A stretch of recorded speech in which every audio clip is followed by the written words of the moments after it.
Welcome to Global Dispatches, a podcast about foreign policy and world affairs. I'm your host, Mark Leon Goldberg, editor of UN Dispatch. And in this show, we discuss topical global issues, have conversations with foreign affairs thought leaders and newsmakers, and give you the context you need to understand the world today. Go to globaldispatchespodcast.com to learn more. And now on with the show. You wouldn't really know it from the headlines, but more irregular migrants and refugees are arriving to Europe via Morocco than are arriving to Italy via Libya or Greece via Turkey. In fact, as the number of migrants arriving to Europe declined overall in 2018, the migrant route from Morocco to Spain experienced a sharp increase. On the line with me to explain why the Morocco to Spain route has become so popular and what this change in migration routes says about Europe's shifting attitudes towards migrants and refugees is Joe Wallin. Joe Wallin is a freelance foreign correspondent for the Telegraph newspaper, The Guardian, and Al Jazeera. He's reported extensively from sub-Saharan migrant communities in Morocco who seek to make the journey across the Strait of Gibraltar. He, in the process, has reported on human rights abuses that are being visited upon this community by both unscrupulous traffickers and Moroccan security forces backed by the European Union. We kick off with a discussion of the evolving migrant routes from Africa and the Middle East to Europe before having a longer conversation about the current situation in Morocco. So I should say Joe is a listener to the show, and when he reached out to me to do an episode about this issue, I admit I did not realize that the Morocco to Spain route was far more popular than any other migrant route to Europe. And the fact that I didn't realize this, I think, says a lot about how the media in general has been covering this issue. So I'm trying to do my part to correct that narrative and help broaden that narrative, let's say. And also the fact that I'm doing an episode based on Joe's pitch is a good reminder to you to send me your thoughts on topics I should cover or people I should interview. I know a lot of the audience of this show, you who are listening, are up to interesting things in your daily life and work. Maybe you're a reporter, maybe you work at a think tank, maybe you've written an interesting paper or you're an academic and you want to get it highlighted and you think it would be interesting for the rest of the audience. That's who I want to hear from. So send me your thoughts, send me your ideas. Love to hear from you. You can use the contact button on globaldispatchespodcast.com. All right, now here is my conversation with reporter Joe Wallin. So we've seen a real change in 2018 when we look at kind of traditionally what's been called the Mediterranean migrant crisis. We've seen over 60,000 migrants cross from Morocco to Spain this year. As of yesterday, that exact figure was up at 61,566.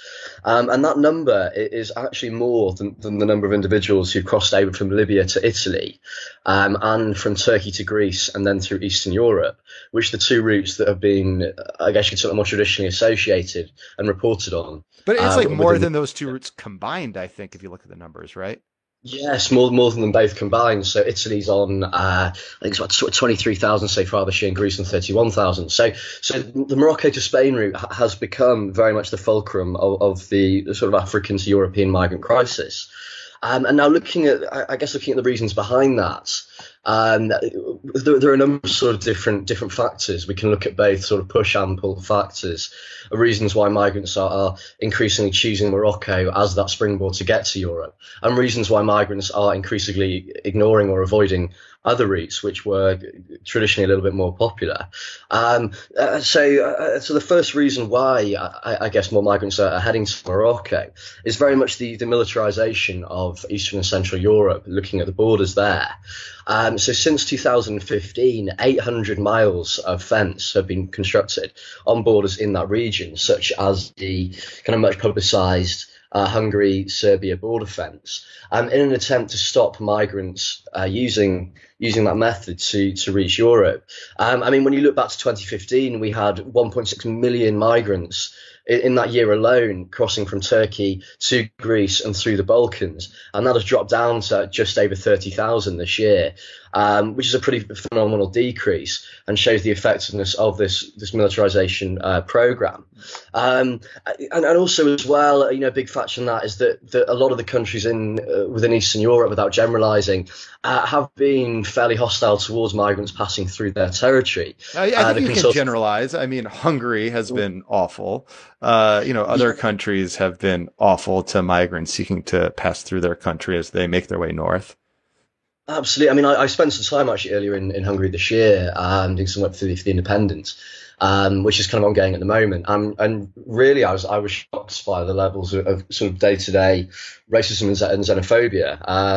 As I say, Gallup produced this migrant advisory index this year, which measured every single country in the world and polled a significant part of each of the population relatively, looking at factors of how happy an individual would be in Hungary, for example, or in Serbia about living next door to a migrant, or using the same public facility as a migrant.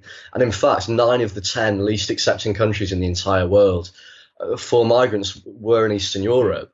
So basically, as that Eastern Europe route became more difficult, it seems that more migrants, mostly from Africa, tried to go to Europe, to Italy specifically, via Libya. Sure. So yeah, that sort of leads on to the third point. So the EU, with kind of large numbers of migrants using that Eastern European front, there was an EU-Turkey migration deal, which was agreed in March 2016, which kind of basically, when you break it down, agreed that the EU would provide $3.3 billion worth of funding for Turkey. And in return, Turkey would essentially stop migrants from crossing from Turkey to Greece and then through Eastern Europe. And there was another part of that same deal where every time Turkey accepted a migrant back from Greece, the EU would in return resettle a migrant, typically a Syrian migrant, who'd seek refuge in Turkey. So as you're correct in saying there, Mark, after this deal went through, a lot of migrants then looked to other avenues. And the Libya-Italy route sort of surged in popularity. Again, looking at 2015, 2016, I think we got sort of 150,000 migrants using this very dangerous route as well, it has to be said. I mean, the distance between Libya and Italy is greatest when you look at Turkey to Greece or Morocco to Spain. And now then again, the EU stepped in a similar manner to we saw with Turkey, agreeing a deal in August 2017. This was headed by Italy, and it saw sort of the freeing up of about 4.2 billion euros of investment in Libya in return that the Libyan Coast Guard, heavily funded and supported by the Italian government, the new populist Italian government, would all but stop any, I guess you could say, illegal migration or restricted migration coming from Libya to Europe. And I should say, I did a whole episode on this specific issue with journalist Sally Hayden, who's done a lot of reporting on the conditions in which these migrants are held in Libya after they've been captured by the Libyan Coast Guard. It's sort of like an underappreciated human rights catastrophe that's unfolding right now in Libya, when these migrants are detained by the Libyan Coast Guard and then, basically put in jails and left to die there. And it seems as this crackdown intensified, you saw this surge in people wanting to make it to Europe via Morocco. Yes, absolutely. I was going to say the work that Sally's been doing in Libya has been fantastic in drawing attention to those absolutely atrocious human rights abuses that we're seeing carrying on in the country. Just another very small factor there, and the reason why kind of migrants are increasingly using the Libya to Italy route was the kind of emergence of the populist government in Italy and the refusal by its Interior Minister Matteo Salvini to even let NGO boats or now commercial boats with migrants on board, these are migrants that they rescued from the Mediterranean, use its ports to dock. This was also followed by Malta itself. So migrants, as you correctly say there, were given increasingly fewer and fewer options of how to reach Europe.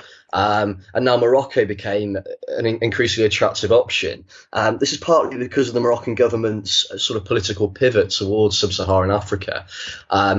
Morocco joined the African Union pretty recently, right? after Yes, staying out of it? only as recently as 2017. So Morocco has long quarrelled with its sort of North African neighbours, in particular Algeria, over the sovereignty of Western Sahara. Like Western Sahara is an autonomous territory which Morocco has occupied, and has been criticised for this kind of ownership of Western Sahara. That's a whole other podcast episode. Oh yeah, absolutely. Yeah, we won't get into the depths of that. Yeah. But as a result, Morocco has looked considerably over the last 10, 20 years for allies in sub-Saharan Africa as opposed necessarily to North Africa. And as a result of this factor, provided visas on arrival for individuals from 70 different countries. Now, these include a lot of Francophone sub-Saharan nations, such as Mali, Senegal, the Ivory Coast, Guinea. Guinea, actually, in fact, is the country, or in 2018, more migrants from Guinea have reached Europe than any other nation, which is quite a surprising factor. People would possibly consider Syria, Iraq, or even Libya itself as being possibly the major host nations. And a big reason for that is because these individuals are able to fly almost from cities like Dakar or Abidjan to Casablanca or Marrakesh and arrive visa free. They're not breaking any laws when they arrive in Morocco. They're there ostensibly for whatever reason they want, because they can arrive visa free. Absolutely. And I mean, the Moroccan government as well, this is both in 2014 and in 2017, has introduced sort of almost like a nationalisation visa for sub-Saharan Africans in Morocco. So we think there's been over 50,000 beneficiaries of this. So under a lot of pressure from the EU and the UN, individuals from Guinea, from Ivory Coast, from Senegal, for example, who've been living in Morocco for a certain amount of period, were granted then a working or in terms like a kind of working visa. So for a lot of migrants, Morocco through 2017, 2018 has become an increasingly attractive a kind of host destination for those looking to reach Europe. So you mentioned this earlier, but or you just mentioned this, but you said most or many migrants are sub-Saharan Africans trying to make it to Europe via Spain. In general, can you talk a little bit about what we know about the migrant population, where they come from, who they are, and why they're trying to make it to Spain via Morocco? Absolutely. So through my work over the past year, I've spent several months in Morocco in a lot of the northern port cities like Tangier, Nador and Oujda, which have very large sub-Saharan African populations. Individuals that have reached the most north point of Morocco and are now saving up or putting together their last amount of money before then trying to reach Europe. And when we look at kind of who that means or who that refers to, typically Morocco has received more sub-Saharan migrants than the Eastern European, the Greek-Turkey route, which tended to see a lot more Syrians, Iraqis and Afghans, just because of its geographic proximity to those regions. Whereas Morocco, there's been a large proportion of Guineans, Malians, individuals from Cote d'Ivoire. And there are a couple of recurrent themes in why migrants are looking to cross over. Now we look at Mali, for example. We've seen 289 civilians have been killed in intercommunal violence so far this year alone, and Mali itself is a country recovering from a bitter civil war. Over the last couple of years. So a lot of individuals from Mali in Morocco explain that they've travelled to Morocco with a view to get into Europe because they're concerned for their lives and they're concerned for their safety. In particular, the central Mopti region of Mali has seen a lot of kind of breakouts of violence so far this year. So individuals are fleeing for their health. A lot of others explain that unemployment is high, access to food security is limited. I mean, looking at Guinea surprises a lot of people when you talk about the fact that it possesses the highest number of people who travel from Africa to Europe this year. But then when you kind of look at the facts involved, 55% of Guinea's population lives below the poverty line. It has very high levels of unemployment. 17.5% of the population suffers from food insecurity. There's been sort of rapid ethnicization of Guinea politically and within its economy over recent years, particularly since President Alpha Conde's come into power.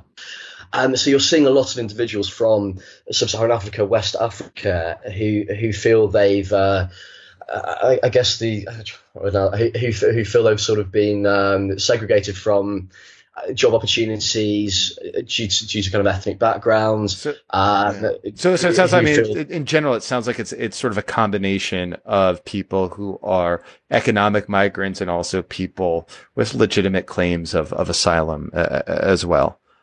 Absolutely. So, I mean, Nigeria is a great example of that, where you've seen sort of over 2 million people that have left their homes as a result of the Boko Haram insurgency. But then you also meet a lot of Nigerians who are trying to travel to Europe with a view to improve the conditions for their families back in the north of Nigeria. So, yes, absolutely. So can you tell a story of like an individual migrant that might be like illustrative of sort of this migration route? Absolutely. So from heading over there relatively recently, I spent 2 days with two young male migrants from Sierra Leone. Now they travelled from Sierra Leone through West Africa, through Niger, through Algeria, and on to Morocco. Now their motivation for travelling was again on the back of fallout from the Sierra Leonean civil war.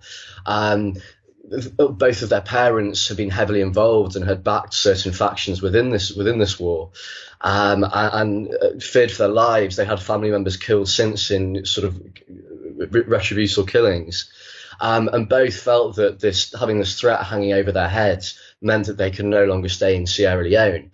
And the kind of another factor then pushing them to leave was the fact that neither of them could find jobs through their family associations. And looking around the market, felt that the only way they could go and support brothers, sisters, children, other elderly relatives, was to risk it all in this journey to travel from Morocco to Spain. But there is such a mixture of people within Tangier, for example. You only have to walk around the Kasbah and see groups of female Syrian refugees sat around with their passports, begging and pleading for money to cross over to Spain. And typically the Syrian migrants had left. Also, a lot of them were from more middle class backgrounds in cities like Damascus and Homs, have been able to pay sort of smugglers for safe passage across to Morocco. What does like a successful journey from Morocco to Spain look like? What does it entail? Sure. So for a successful journey, I mean, when you're in Tangier and you're speaking with these migrants, there is this sort of like there is the one result that success is purely to get yourself into Spain, and then apply through the asylum process and get permanent residency in Europe. That's very much the be all and end all. It's very upsetting to see and difficult to see as a journalist speaking to some of these individuals coming from war-torn parts of West Africa who've already been through enormous atrocities, saying that they simply don't care if they die at sea or if they're caught by the police and deported. They just want to risk it all and give everything. Really, I guess, kind of ran the point home for me was that within Tangier itself, a lot of the sub-Saharan migrants live within the sort of Kasbah old-time part of the city. And they use restaurants and internet cafes as kind of community focal points. Now, one of these restaurants is called Amy's Cafe, which is was actually set up by a couple of Senegalese women in 2006, who actually ended up using the proceeds from the cafe to pay for a successful trip over to Spain. They then passed the cafe on to who they described as some sisters, so some other Senegalese women from a similar part of the country, who then in turn passed it on to someone else when they'd saved up the money and crossed. And in the cafe, they have this wall of fame, which kind of is like, I don't know how we come to, I guess, have a comparison in the States or in Europe, almost like a sort of Hollywood Walk of Fame, where every individual that makes it successfully from Tangier to Spain, so the first thing they do when they get there is send a selfie of themselves, either on the sort of the NGO boat or when they're taken ashore. This is sent back to the owners of Amy's Cafe, who then print it out and stick it on the wall with the individual's name and age. It kind of acts as hope for many of the migrants in Morocco who may be being detained by the Moroccan police several times, or maybe made several unsuccessful crossings, that people do make it. So for these individuals, there's no going home. In a lot of cases, for example, I was speaking with a young Senegalese man from Dakar whose family, this is extended family, so cousins, aunties, uncles, grandparents, had all pooled up money together to send him as the one, I guess, hope for the family to Morocco, with a view then to getting to Europe. And he said there was absolutely no way he could go home empty-handed. So yes, absolutely, for migrants sort of across the spectrum, it's target Spain really, or So yeah, that's. Well, so I'm wondering what the response has been from Europe and the Moroccan authorities. I mean, you mentioned earlier that when the numbers increased from Turkey, Europe and Turkey made this sort of deal. When the numbers increased from Libya, Italy and Libya made this deal that clamped down on the number of migrants. So what's happening now? I mean, is Europe, or is like the government of Spain trying to enter into deals with Morocco in order to get Morocco to crack down on these migrants and try to prevent them from leaving Morocco in the first place? Absolutely. So this is a lot of the work that I've been doing this year has been focused around this factor where Morocco is, like Turkey was and like Libya has been, promoted and touted as almost Europe's policeman in North Africa. Now, this isn't just a personal view. This is something that's been expressed by Amnesty International this year, a lot of local Moroccan human rights groups, by the British government when I've spoken to them, by the European Union. So the EU has given Morocco 107 million euros to date to work together on migration, and then a further 807 million euros in bilateral assistance since 2014. I mean, as recently as September of this year, the government of Morocco has granted a further $275 million to shore up its border. Now, I mean, I've heard many stories from detained and deported migrants that when they asked the authorities in Morocco why this was going on, the authorities told them that they were being paid and were under instruction from the EU via their own government to keep migrants away from cities like Tangier, Oujda and Nador, where they're able to cross into Europe. So very much we are seeing this factor where the European Union is financing and funding the Moroccan government. This has been heavily enforced by, the most recent Spanish Prime Minister Pedro Sanchez, who's recently visited Morocco and called for even more funding to limit irregular migration. Now, the real problem here is that the Moroccan government, despite its denials, this is a fact that's been reported on by a whole variety of NGOs, journalists visiting the country, and again been told to myself from several European governments they are aware this is going on. The Moroccan government is taking this sort of role as policeman, as it were, into its own hands and carrying out the most atrocious a myriad of human rights abuses that has been traditionally more associated with the Libya to Italy route. So what? I know you've done a lot of reporting on sort of some of these human rights abuses. Like, what's happening? Like, what have you reported on? What can you share from your reporting about the kinds of human rights abuses or specific incidents of human rights abuse? Sure. So we can sort of loosely break these down into two, I guess, types or two varieties.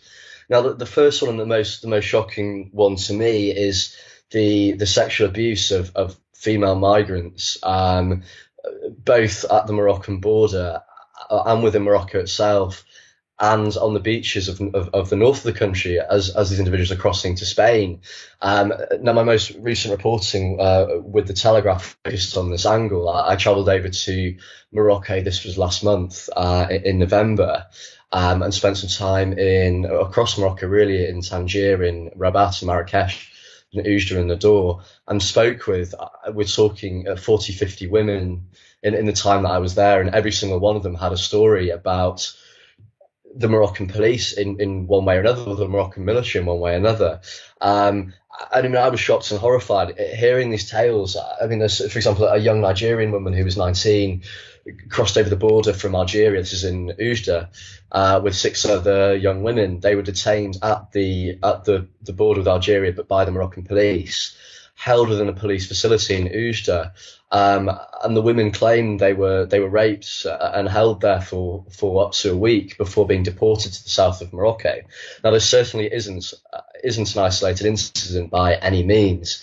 I spoke with a Guinean woman and a Senegalese woman who'd reached the town of Nador and had paid a people smuggler to take them across to Europe. They've been taken to the woods, which is where they're expected to wait for the boats to pick them up. And in the middle of the night, the police turned up and took women. This is the Moroccan police working in accordance with the people smugglers, which is something, again, that I've witnessed and reported on before, taking women one by one at gunpoint or knife point, raping these women and then returning them to this holding point before they then boarded the boats for Europe. These women claim 60% of the women on this individual boat were raped. I've spoken to 2 of the women on this boat who fell pregnant as a result of the assaults. I've seen hospital reports backing this up. It's horrific. I mean, and ostensibly, ostensibly, these, these security measures are being funded at least in part by the European Union. So it seems you have the situation where the European Union, much like in Libya, is backing forces that are committing human rights abuses against, would-be migrants. Absolutely. I think the phrase that I would use would be to say that they're very much turning a blind eye to what is going on in Morocco, as long as the Moroccan government continues or increases its success with which it's stopping migrants from reaching Europe.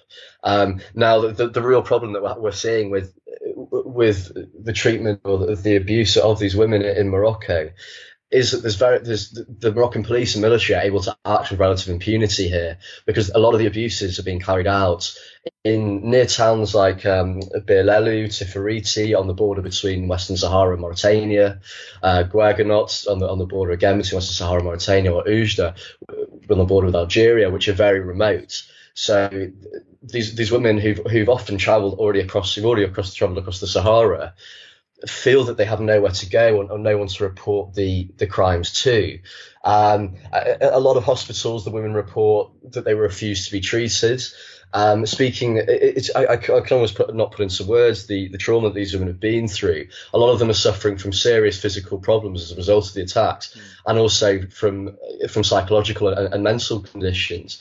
And there's nowhere for them to turn for assistance. Like a few charities like Caritas, the Spanish Red Cross, like the Cruz Rojo, who are in Morocco, are trying to do their best to provide psychological support and physical, mental, sort of physical care for these women to hospitals. But it's simply not enough at the moment. There's a recent study by the Moroccan Association for Studies and Research on Migration, which found that 1/3 of female migrants in Morocco claim that they've been sexually abused, which is it's just a shocking figure. And that figure is likely to be far less than what the actual figure would be, because these women are terrified of going public, about getting in trouble with the police, about families back at home, again, who've put everything and all their money into them, from finding out that their daughter or their wife has been assaulted in this way. So it is a real problem, and it's something that in my mind the European Union needs to wake up to and needs to put pressure on the Moroccan government to stop these atrocities happening. I mean, speaking to the EU myself, they confirmed that their money was going towards training Moroccan police and Moroccan military who are working on these borders. So it truly is atrocious, and there are these human rights tragedies going on that just aren't really being reported on, or they're being brushed under the carpet with the wider aim of restricting migration to Europe. Sorry, mate, I wanted to quickly say there was a big second point about the detainments and deportations, where a lot of the migrants, that's the sort of second half of the human rights thing. So the Moroccan government is currently, and there were 7,700 detainments and deportations in July and August this summer alone, which is the other big one. So what the government are doing is that they're rounding up migrants, which is happening with increasing occurrence since the summer in the northern cities, and then driving them into the desert, and in some instances driving them across borders with the complicity of the Algerian and Mauritanian governments, so that these 300 migrants who were going to board the boat to come across to Spain are now in the south of the country and have to make their way back up to the north. So that's the other big one, and they're carrying out forced deportations of migrants back to their home countries as well.